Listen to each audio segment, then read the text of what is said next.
These days just keep getting better and better and better.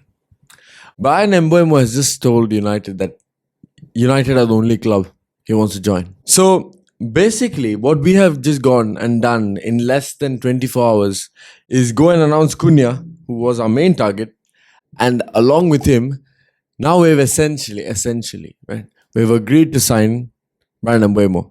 But the whole issue throughout this whole Mbeumo thing was, does he choose Newcastle or does he choose us? And guess what happened? He went and chose us today.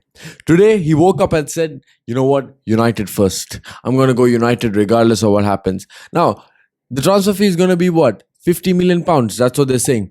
50 million pounds for Bryan Mbeumo. Sign him today. Get the contract, sign him down today. You know why? Because Mbeumo is a player that I'm looking at in that Salah mold. He is the player I feel he can have the similar impact to what Salah had at Liverpool from Roma, the impact Mane had at Liverpool from Southampton. He's about the same age. I think he's turning 26 this year. He's about the same age as Cunha. At the same time, he's already played in the Premier League since 21-22. Had a good season in 21-22. 22-23 was again good. He was with Tony, right? Working with Tony. 23-24 was the year that Ivan Toney left. And once Ivan Toney left, Mbeumo took the main spot. Now he's been the striker. And 24-25, he just blossomed. 20 Premier League goals.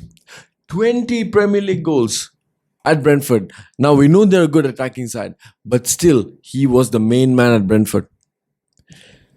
To get this guy who has a solid Premier League record for just what, 50 million pounds? Like, what kind of players are we getting for 50 million pounds?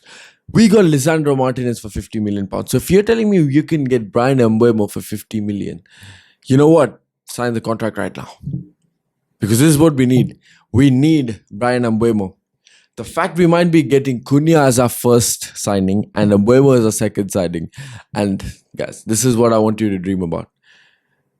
A magical front three just scores goals. And the more I look at it, I'm not even opposed to Gyökeres anymore. Even if that's lower on my list, I would much prefer Mateta first. If we can still set up Cunha and Mbeumo, if we have Cunha and Mbeumo as our 10s, and then Ahmad as our right wing back, and then fine. You know what? Temporarily, we'll keep Dorgu, but then we're going to replace him with Theo Hernandez or any kind of left wing back. Once we do that, and then up front you have somebody like Mateta, somebody like Victor Gyökeres, Victor Osimhen, or there's even news about Mitrovic. I'm not against any of these guys. Because you know what happens? Now you are building a team for the Premier League.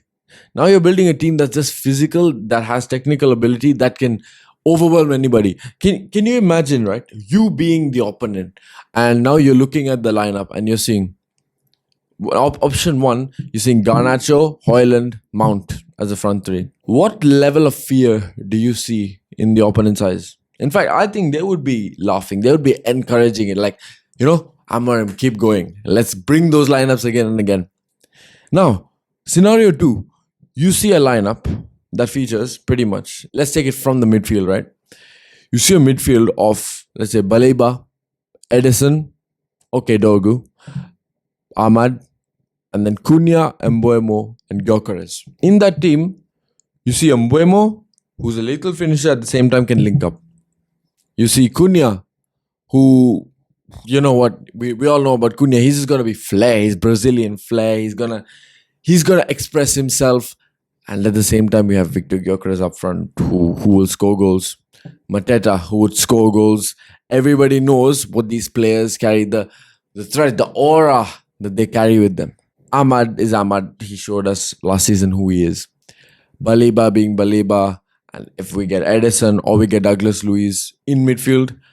And you know what? Dorgu, he's still a threat. Because when you have all these players as a threat, imagine all the opponents having to pick out each one of these players. And now Dorgu is just roaming free. Because till now, Dorgu didn't have, let's say, free roaming area. But now he will have that because all the players of the opponent side are probably going to be focused on these 4 or 5 players.